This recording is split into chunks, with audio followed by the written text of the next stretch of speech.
दोस्तों, आज के इस वीडियो में आप सभी का स्वागत है। पिछले वाले मैंने इस वीडियो में बताया था फिजिक्स के बेसिक क्वेश्चन का 7th पार्ट, ये उसका 8th पार्ट है।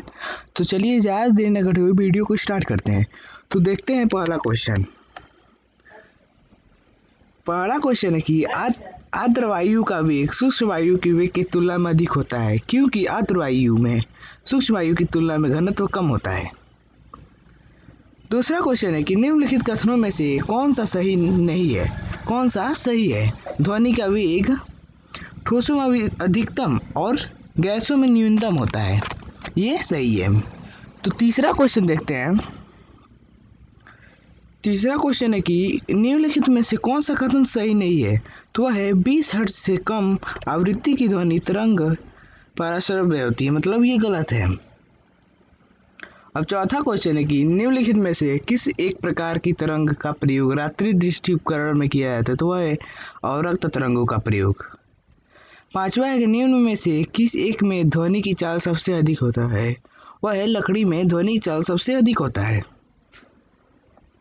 छठा क्वेश्चन है कि एक जेट वायुयान 2 मैक के वेग से हवा में उड़ रहा है। जब ध्वनि का वेग 332 मीटर पर सेकेंड है तो वायुयान की चाल कितनी है। तो वह है 664 मीटर पर सेकेंड। सातवां क्वेश्चन है कि लगभग 20 सेंटीग्रेड के तापमान पर किस माध्यम में ध्वनि की गति अधिकतम रहेगी। तो वह है लोहा।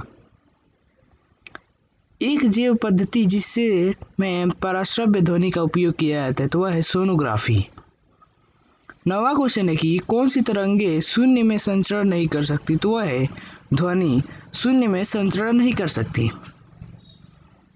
10वां क्वेश्चन है कि ध्वनि तरंगे नहीं चल सकती। तो वह है निर्वात में ध्वनि तरंगे नहीं चल सकती।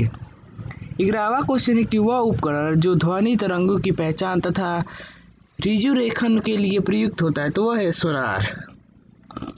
12वां क्वेश्चन है कि प्राध्वनिक विमान पराश्रव्य तरंग नामक एक प्राघाती तरंग पैदा करता है, मतलब प्राध्वनिक विमान पराश्रव्य तरंग नामक एक प्रघाती तरंग पैदा करता है। 13वां क्वेश्चन है कि इको साउंडिंग का प्रयोग होता है। तो वह है समुद्र की गहराई मापने के लिए। 14वां क्वेश्चन है कि एकॉस्टिक विज्ञान है। तो वह है ध्वनि से संबंधित। 15वां क्वेश्चन है कि मनुष्य के लिए मानक ध्वनि स्तर है। तो वह है 60 डेसिबल। 16वां क्वेश्चन है कि निगमन वस्तुओं का पता लगाने के लिए प्रयुक्त किए जाने वाले उपकरण को कहते हैं। तो वह है सोनार कहते हैं। मेघ गर्जना सुनने पर व्यक्ति अपना मुंह खोलता है, जिससे कि दोनों कानों के कर्णपटल पर वायु के दाब को बराबर करने के लिए।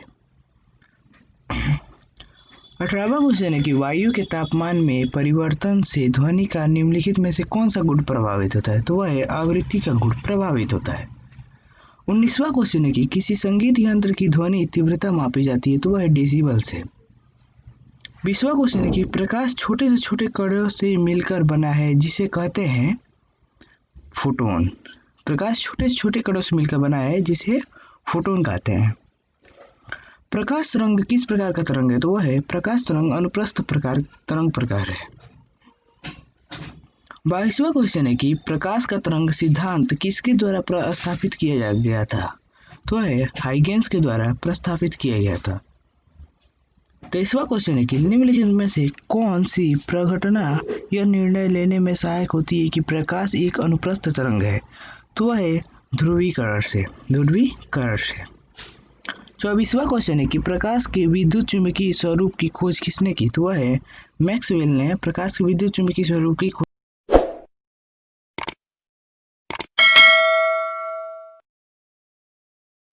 25वां क्वेश्चन है कि किसने सर्वप्रथम यह दिखलाया कि प्रकाश तरंगों का विवर्तन होता है। तो वह है ग्रेमालंडी।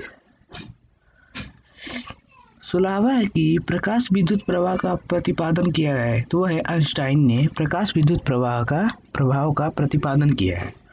अब 27वां क्वेश्चन है कि निम्नलिखित में से कौन सी घटना प्रकाश और ध्वनि दोनों में घटित नहीं होती। तो वह है ध्रुवण की घटना प्रकाश और ध्वनि दोनों में घटित नहीं होती। 28वां क्वेश्चन है कि किसी अवरोध की कोर से प्रकाश का मुड़ना कहलाता है। तो वह है विवर्तन। अब 29वां क्वेश्चन है कि निम्नलिखित में से कौन सा सिद्धांत प्रकाश के तरंग प्रकृति की पुष्टि करता है, तो वह है व्यक्तिकरण का सिद्धांत। अब 30वां क्वेश्चन है कि प्रकाश के चिकने पृष्ठ से टकराकर वापस लौटने की घटना को क्या कहते हैं, तो वह है परावर्तन कहते हैं। अब 31वां क्वेश्चन है कि प्रकाश में ध्रुवण की घटना से यह सिद्ध होता है कि प्रकाश तरंग अनुप्रस्थ है। प्रकाश विकिरण की प्रकृति होती है, तो वह है तरंग के समान, कर्ण के समान। 33वां क्वेश्चन है कि प्रकाश का वेग सर्वप्रथम किसने ज्ञात किया था, तो वह है रोमन ने प्रकाश का वेग सर्वप्रथम ज्ञात किया था।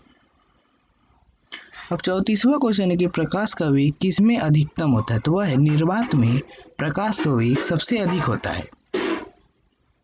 अब 35वां क्वेश्चन है कि माध्यम के तापमान में वृद्धि के साथ प्रकाश की गति वैसी ही रहती है। 36वां क्वेश्चन है कि जल, कांच व हीरे में प्रकाश की चाल निम्न क्रम में होती है, तो वह है जल, कांच, हीरा। मतलब सबसे कम जल में, उसके बाद कांच में और उसके बाद हीरा में होती है प्रकाश की चाल।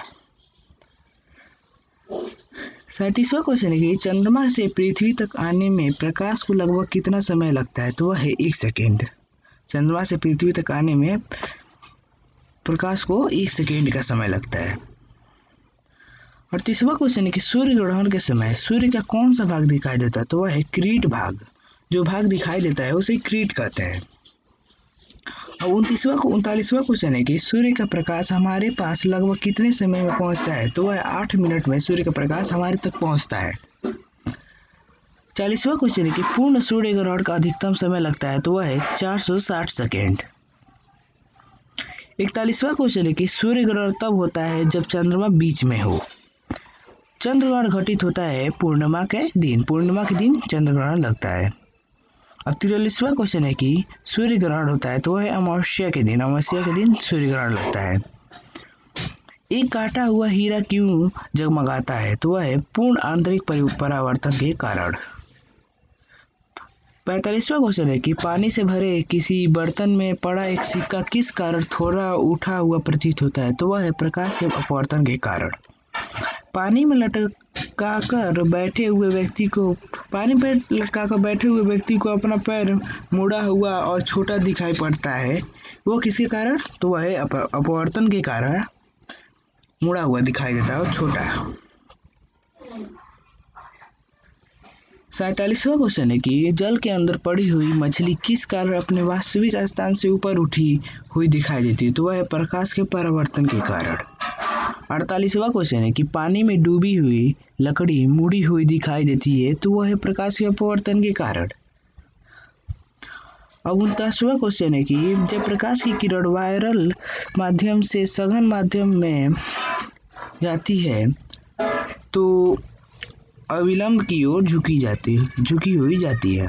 अब 50वां क्वेश्चन है कि इंद्रधनुष किस कारण बनता है, तो वह है अपवर्तन और परावर्तन दोनों के कारण बनता है। तो अगर आपको ये वीडियो अच्छा लगा हो तो इसे लाइक करें, साथ में इसे शेयर करना न भूलें। अगर आप चाहते हैं कि इसके बाद का आपको वीडियो मिले तो इस चैनल को प्लीज़ सब्सक्राइब कर दीजिएगा और लाइक करना।